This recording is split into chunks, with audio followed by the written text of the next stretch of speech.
दोस्तों YouTube channel में आप सभी का एक बार फिर स्वागत है।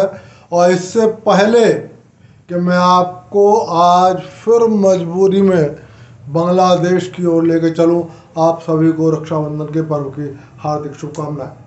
दोस्तों, बांग्लादेश में रोज रोज अराजकता का नया दौर शुरू हो रहा है। एक और वहाँ के राष्ट्रपति मोहम्मद यूनुस भारत के प्रधानमंत्री मोदी सहित पूरी दुनिया को ये विश्वास दिला रहे हैं कि अल्पसंख्यकों पर अत्याचार रोके जाएंगे, अल्पसंख्यकों के साथ जाति रोकी जाएगी।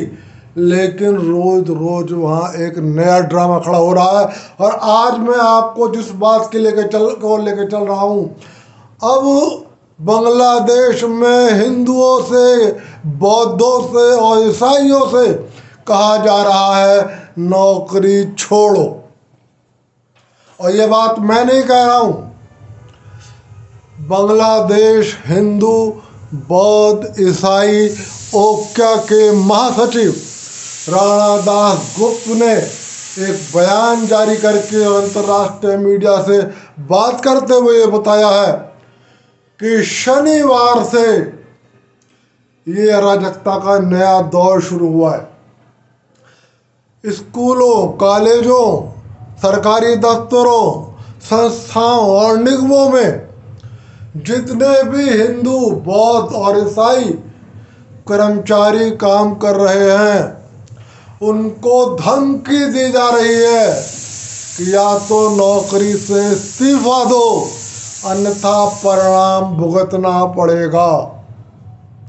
और ऐसे कर्मचारी परेशान हैं, वो डर के मारे ऑफिस नहीं जा रहे कि वहाँ उनसे जबरन इस्तीफा लिखवाया जाएगा।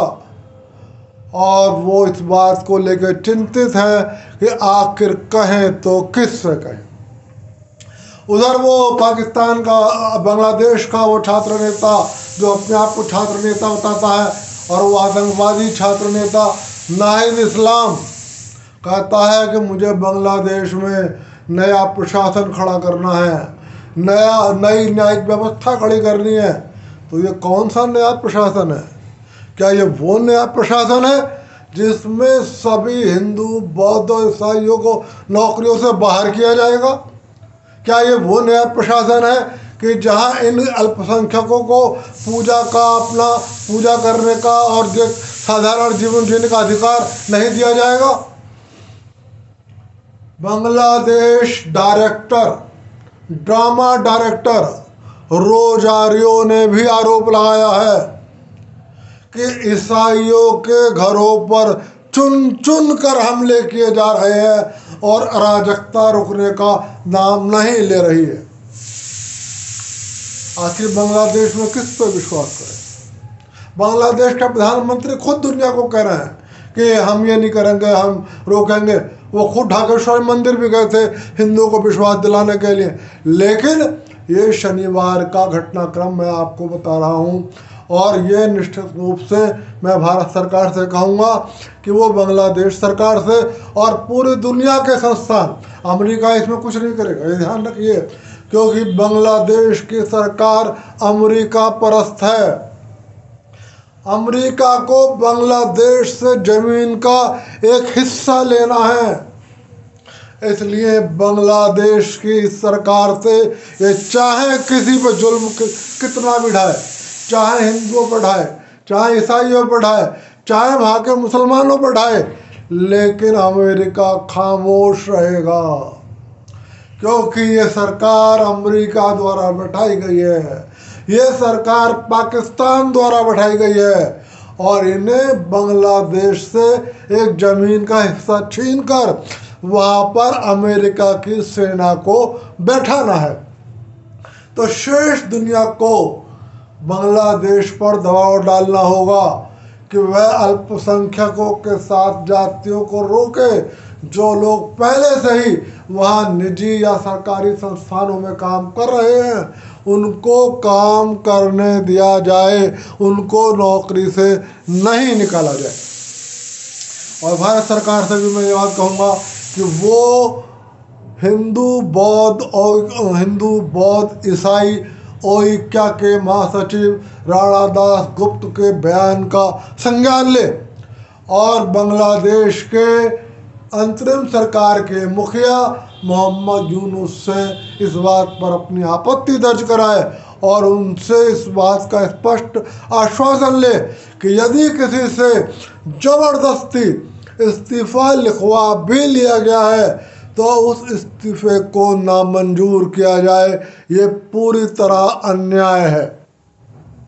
दोस्तों, ढाका में हर साल जन्माष्टमी के दिन भगवान श्री कृष्ण के जन्मदिन के उपलक्ष्य में एक विशाल जुलूस निकलता है।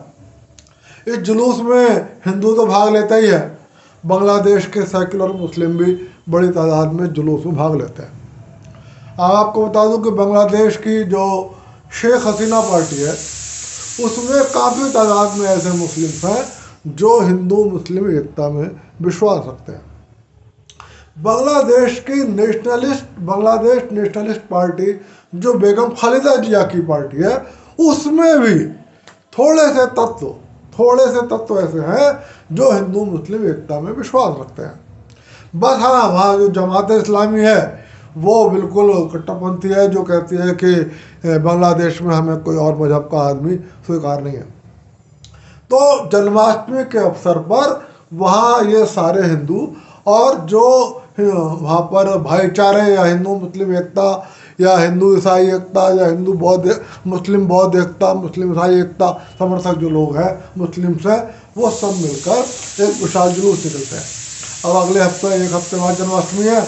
अभी इस बात पे भी संशय है कि बांग्लादेश की नई सरकार जन्माष्टमी के अवसर पर जुलूस निकालने के लिए पर्याप्त सुरक्षा व्यवस्था देगी या नहीं देगी, क्योंकि फिलहाल की जो अराजक परिस्थितियां हैं उसमें जुलूस निकालना खतरे से खाली है और मुझे नहीं लगता कि वहाँ के लोग जुलूस निकल पाएंगे और ना ही उनको कोई ऐसा रिस्क उठाना चाहिए।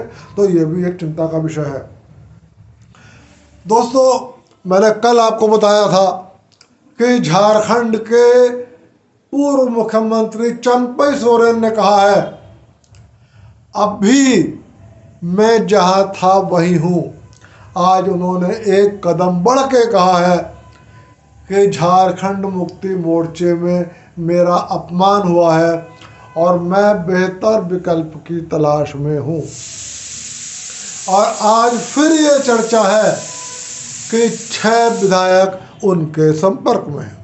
राजनीति में क्या हुआ कुछ नहीं पता, लेकिन मैं आज फिर भाजपा के चाणक्य कहे जाने वाले रणनीतिकारों से जरूर कहूँगा कि चुनाव होने में महीना 2 महीना है।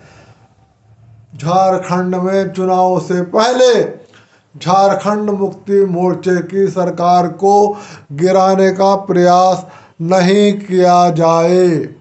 यदि सरकार को गिराया गया तो हेमंत सोरेन की सरकार का वापस आना निश्चित है। दोस्तों, आज की बात में सिर्फ यहीं तक। कल को फिर आपसे मुलाकात करूंगा। आपको यदि मेरा वीडियो पसंद आए तो इसको लाइक कर देना और मेरे चैनल को सब्सक्राइब कर देना। कल तक के लिए आप सभी को नमस्कार।